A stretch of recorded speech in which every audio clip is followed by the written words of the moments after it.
Hey, folks, here I'm the guy, Adolphus A.D. Moore, and just wrapped up at SoFi Stadium, the Super Bowl 56, as the visiting team, which was the home team known regular season, the L.A. Rams took out the Cincinnati Bengals tonight, 23-20.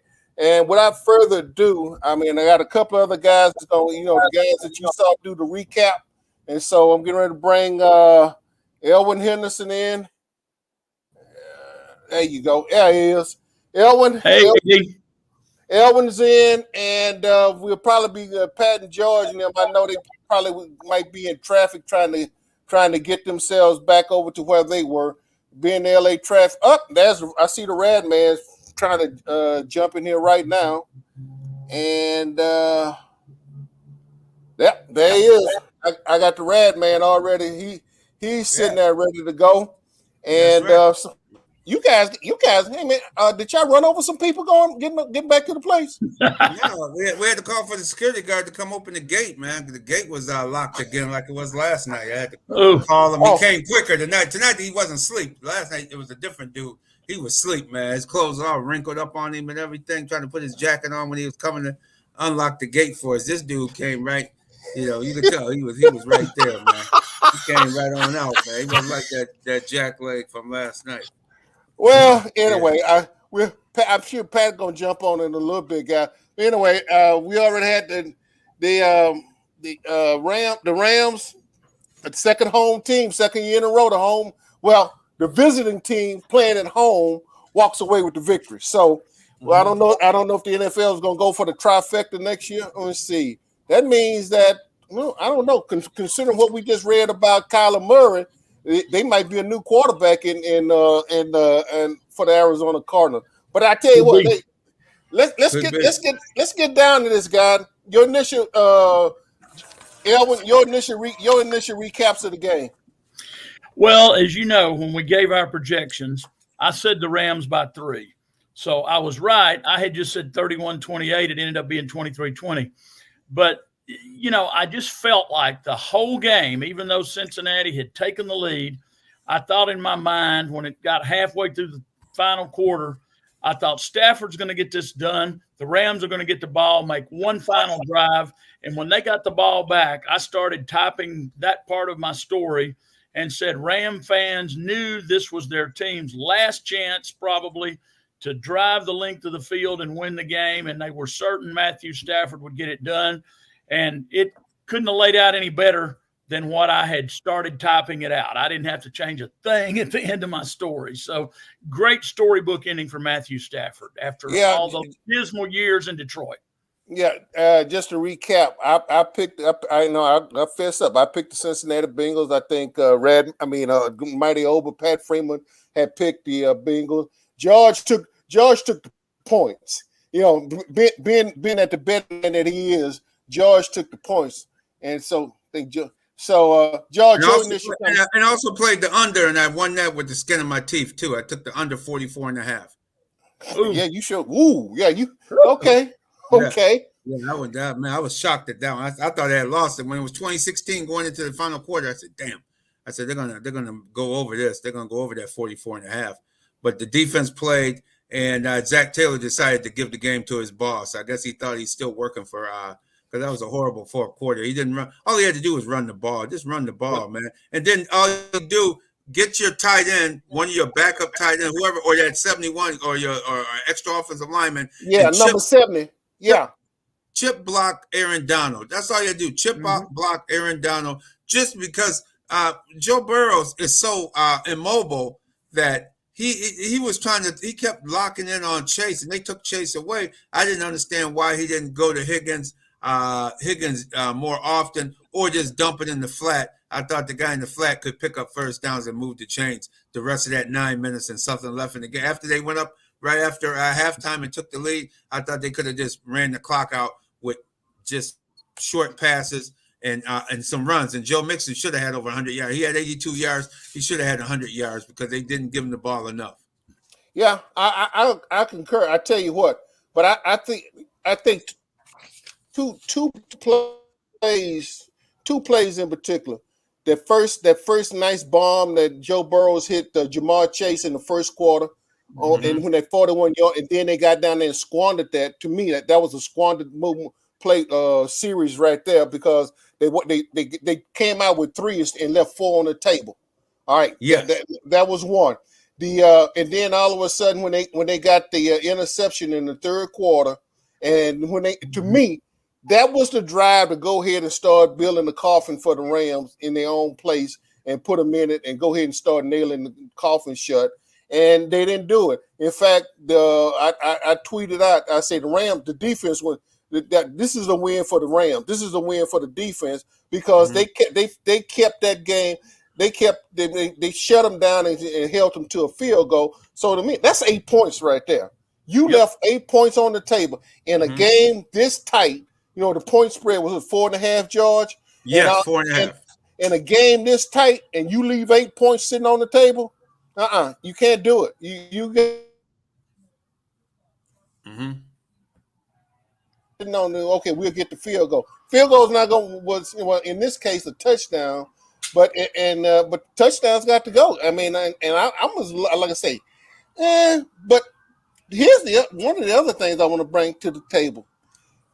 Against the Titans, everybody was wondering how the Cincinnati Bengals was able to get out of Nashville, after suffering 9 sacks. Nobody not tonight, because they had 7 sacks tonight. But those, I think they took advantage of the Los Angeles Rams took well advantage of their opportunities, and at the end, I think the best team won. And I just take. Yes. Well, AD, with those 7 sacks tonight, a little bit different from the 9 sacks the Bengals had in that AFC Championship game, or in that Tennessee Titan game. The sacks tonight were all at critical times. Yeah. Some of those sacks against Tennessee were not at critical times. Yeah. I concur, man. But and let me say this: we know who the defensive player of the year was. We know that was T.J. Watts. I'm not arguing with that, but you know what? Aaron Donald is a man. Yep. I don't know the other way to say it. Aaron Donald is a load, and guess what? He's not a real big man. No, but he plays big. He plays super big. So George. I mean, I'm not sure, right? But I thought tonight, man, if we had to go back, if they had to go back, in fact, I'm not too sure. I mean, my vote would have been one for Aaron, even though Cooper Kupp got the MVP of the game. I sort of had to go back and give a serious consideration to Aaron Donald, because he rallied that team from the defensive side to really just put the nail in the coffin and secure this victory when they needed to. George, I mean, how do your perspective from looking at it? That's what it came down to. I thought the Rams won in spite of Matthew Stafford. He showed why Matthew Stafford is, to me, a mediocre quarterback. He's a Super Bowl, and obviously there's Trent Dilfer. There's several mediocre quarterbacks that have won Super Bowls. The Rams tonight won this game in spite of him. He threw some horrible passes. He threw some decent ones. He threw some nice ones, and when it counted at the end, but the momentum had changed. They had guys wide open, and he hit the guys. He could have threw the ball away. He could have did it even worse, but he threw the ball. He got Cooper on point. So they won in spite of the quarterback. The defense of both teams, I thought, led the way. I thought definitely Aaron Donald, Von Miller, he finally showed up. All of that energy came off of Aaron Donald's energy. I noticed, and Leonard Floyd too also had a big game. Yeah, absolutely. Jalen Ramsey, the only person I saw that didn't. We need to talk about this, man. OBJ was getting ready to have. I think OBJ, if he hadn't got hurt, that was going to be. They might have been 2 co-MVPs, because OBJ was getting ready. He was getting ready to burn some folks tonight. He went down with an injury. I hope it's not serious, but from the preliminary from what we're hearing, guys, it's not good news for OBJ for what's going to transpire. But he was able to come out there and share with the team. But I hope it is not hope it's not the ACL. But from my vantage point, guys, when he stopped on a dime and had to put his hands behind him to try to catch a poorly thrown pass from that mediocre quarterback that I mentioned earlier, Matthew Stafford, his knee gave way. It buckled, and then all of a sudden it went out, almost like it had exploded in the, which looks like a ACL. I hope it's not, but it looks like a torn ACL. That's what it looked like to me, because it just buckled and the knee just gave way, and he couldn't. Mm-hmm. And he was, and then when you saw the kind of pain he was in on the field, that let you know it was a serious injury. Yeah, and it's a shame. It's a shame that he come back from one. Now maybe him and Robert Wood both can now have to rehab together to get back in the lineup for sometime late, not in September, but sometime probably November, December, getting back into the lineup.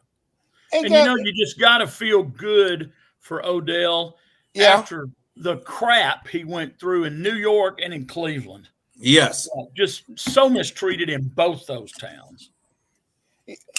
But let's go back. Let me go back to some points in case. Jamar Chase, as good as he is, I'm sitting there trying to figure out, why didn't the Bengals try to figure out a way? I would have at some point, because I noticed the Rams, they went into a trip patch formation, when they dropped the 3 receivers to one side and put Cooper Kupp on the other side. And to me, I'm just sort of watching the Bengals and what they possibly could have done, because I would have loved to see T. Higgins and Jamar Chase on the same side and just do something to throw it off, man. Because to me, Raheem Morris made some significant changes in that second half that I think he took a lot of things away from the Cincinnati Bengals. At least he made some adjustments with his play as opposed to what the OC what the Cincinnati Bengals put out there. Because I thought after that one, when Jamar Chase and which I thought they wasted that opportunity with him, Jamar Chase was basically invisible for the rest of the game. Yeah, he was. 89 yards, 5 receptions, 89 yards. T. Higgins had the 4 receptions for 100 yards with that 75-yard TD catch reception, accounting for most of that yardage. I thought so too. I thought with the weapons you got, the weapons you guys have, the Cincinnati Bengals, I'm saying, their offense, it should be much more potent than what we saw out there, and really what we saw most of the playoffs. They seem to always stagger start, and get something going late. They don't seem to start early in that first half, but they come on late and make plays. The offensive coordinator need to find ways, because Higgins is a bad man too. He bad, man, and he looked average out there tonight because the offensive coordinator didn't have those guys set up in positions to win tonight. Well, and I tell you what, let's give some credit to the opposing defense. I think I concur, Radman, but let's give some credit to that opposing defense. Raheem Morris, when it came some critical times, if you notice there on a couple of those 7 sacks, those critical sacks, that was some loops. They did some nice loop and tackle loops that freed up some guys, man. So I thought he called made some significant calls, as you mentioned, critical parts of the game that they came with those that tackle in stunts. And I tell you what, and especially with Aaron Donald, because I don't know, guys. To me, Aaron Donald, he's not a tall guy, he's not a wide guy. I mean, if you see him on the street in street clothes, you just go like, oh, okay. But he imposes his will, and he imposed his will. He imposed his will tonight, man. And so, like I say, I take my hat off for him. Nothing against TJ and his grade, but the thing about it, and he stood there and he brought like I said, he rallied his team. And they came on. I think basically he put Stafford, Cooper Kupp, and all them on his back too, man. And really he brought that team around. Like I said, Leonard Floyd and the rest of them. I thought he put those guys around, man. So and he should have been the MVP. You're absolutely right. He should have been the MVP of that game. or at least it should have been co-MVP At for least sure. at least from my perspective. Hey man, Yes. like I said, I'm not. I knew I'm gonna do a short wrap, but because I'm pretty sure everybody in the scene, sports center, and doing all that, and looking. There was some couple of interviews. I mean, some tape it, but I don't want to close it out on a bad note. But I tell you what, why did the officials decide to make themselves present at the end of the game? I'm just. You know what? I was going to bring that up earlier. I know I'm going to include it in my article. I wanted to ask Jesse Bates of the Cincinnati Bengals and the other young man, I think it was Hicks, the other defensive back that came out during postgame. And Bates, by the time I got to Bates, he was on his last question. But I was going to ask him, hey, do you feel the referees they stopped letting you play? I mean, the game they were allowing the guys to play. And quite frankly, I didn't see much holding. I just saw some bump and run. I saw some the court, because both defensive lines were so strong at various points. They didn't have the quarterbacks didn't have a lot of time to throw on either side of the ball for a while there. But I didn't get that at the end of the game. Why they all of a sudden just start throwing flags? Well, it looked to me like on that 75-yard pass that there should have been some offensive holding or offensive interference there. And, I think the officials wanted to let them play, but in my opinion, they missed some calls along the way for 3.5 quarters that should have been called against both teams, not just against one team. Mm-hmm. Right. But it is really strange that all of a sudden in the last couple of minutes, suddenly they pop out, oh, gee, we're supposed to be officiating this game. Kind of strange. Yeah, well, the defensive holding call on Cup down there on that drive. I'll give you that. I sort of give you that one, but at a certain point, if you don't swallow your flag for some other things, and I think we all were looking at the same game, and all of a sudden you sit there and swallow your flag. I never did understand that unsportsmanlike conduct on the Cincinnati Bengals. At that interception in the end zone. I'm still trying, unless he said the wrong word to the official. It must have been language, because it certainly wasn't anything physical. Yeah. No. And but anyway, hey guys, final points. Elwyn, final points to you as we get ready to shut this thing down and let's put this NFL season a bit to rest. We survived with COVID, with all the different things and so forth. And Lord willing, probably we all hook up again in Glendale for Arizona. Not sure if that team now might be hosting, but you never know. The NFL season is from one season to the next, and so you never know how this thing's gonna turn out. But closing comments from you. Yeah, my biggest thing about this game, I felt all along, as everybody did, it was going to be a really close game. And I got to admit, I was biased. I was pulling for the Rams simply because of Matthew Stafford being from Texas, for the Texas guy, and for the misery that he suffered through in Detroit when he just didn't have much talent around him. Now, I agree with George. He's not a first-rate quarterback. Nobody, I don't think, would say he has been in the NFL. But it proved that when he got around high-caliber, quality offensive people, he could do enough to not lose the game and help his team win the game. And I'm just proud for Matthew Stafford. Radman? Yes, Matthew Stafford on that last drive of the game, early on that drive, he short hopped one, and where if that guy would have picked it, if that guy would have been, that turned out to be the only chance they had of intercepting him. And if they would have turned that ball over then it would have been the other way around. I agree with you, but I'll make this point right now. I'm guaranteeing it right now. Neither one of these teams will be in the Super Bowl next year, and I'll be surprised if both of them even make the playoffs. I definitely don't think the Bengals will make the playoffs next season. The Rams, I think, because of the division they're in, they're very competitive against those other teams. I think they could make the playoffs, but neither one of them, not Super Bowl quality teams. Neither one of them. Well, guys, hey, as always, you know what? I appreciate it, hey, Elwyn. I appreciate it. The season. If Lord willing and everything, we'll be tying it up again come the fall. But we got to get through the draft, we know the Texans are locked into the number 3 pick, the overall pick of the NFL draft. So we're going to see what that front office is going to come up with everything. Look out. Yeah, look out. That's just my attitude. Yeah, look out.